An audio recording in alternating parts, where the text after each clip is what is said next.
my amazing artists. Today, we are going to be doing a fun art project. But first, let's get in the art-making mood by going over our art room mantra. I'll say the word and you can repeat it after me. I am positive. I am positive.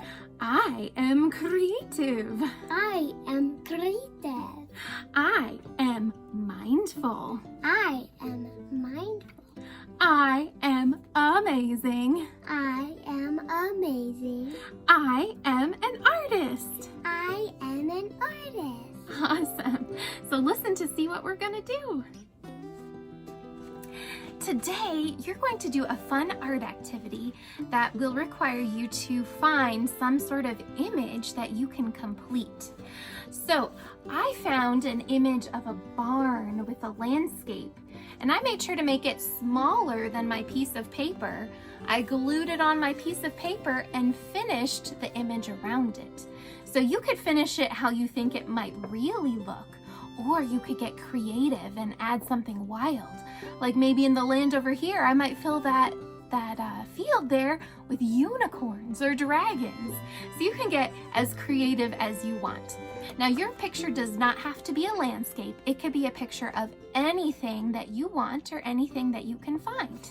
So you can use lots of different supplies to find for your image. So you could look through magazines, or you could look on cereal boxes. Sometimes you'll find cool things on cereal boxes, like this one has a landscape.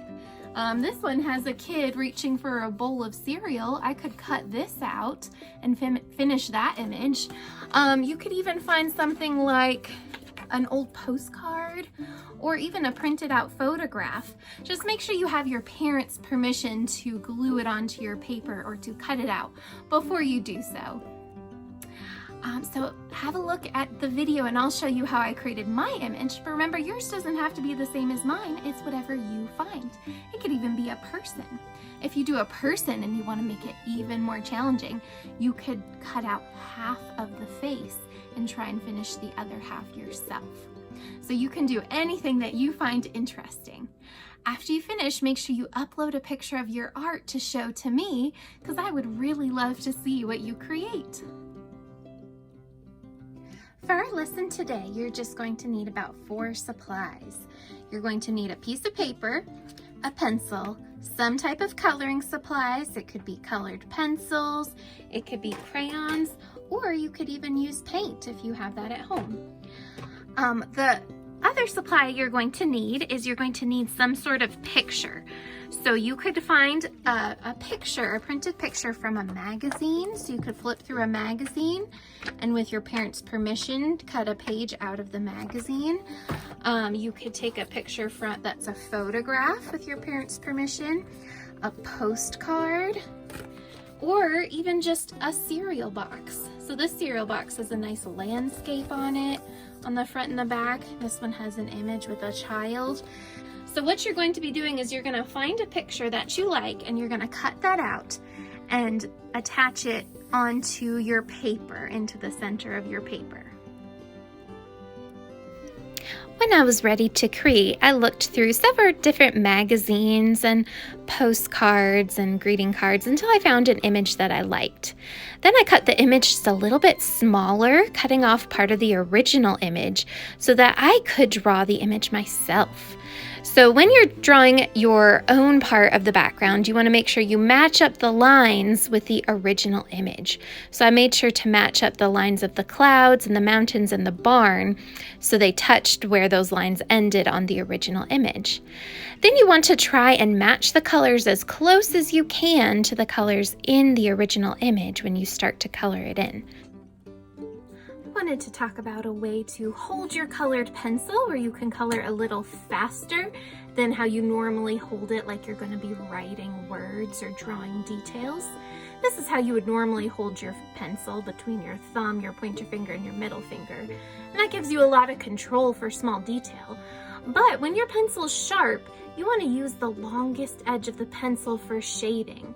So then I like to flip my pencil so it's not above my thumb in the little kind of circle you create with your thumb and your pointer finger, but instead it kind of lines up with my wrist.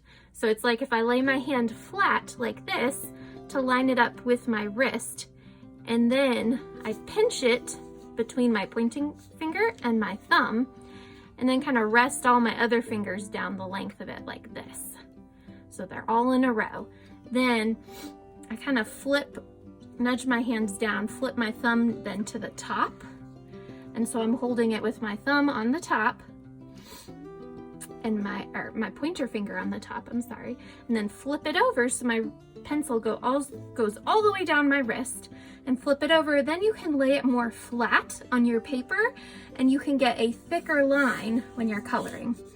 And I usually like to turn my paper so I can color in the direction that I'm going, because otherwise it'd be hard to turn my wrist to go up and down like that. So it's much easier to turn your paper, much easier on your wrist.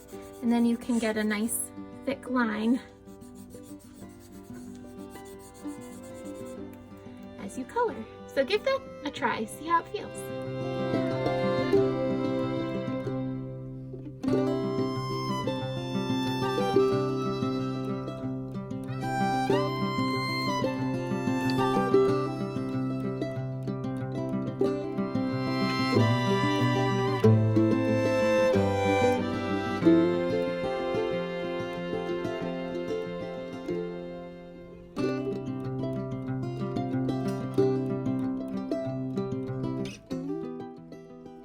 On my second picture, I decided to get a little bit more imaginative and creative.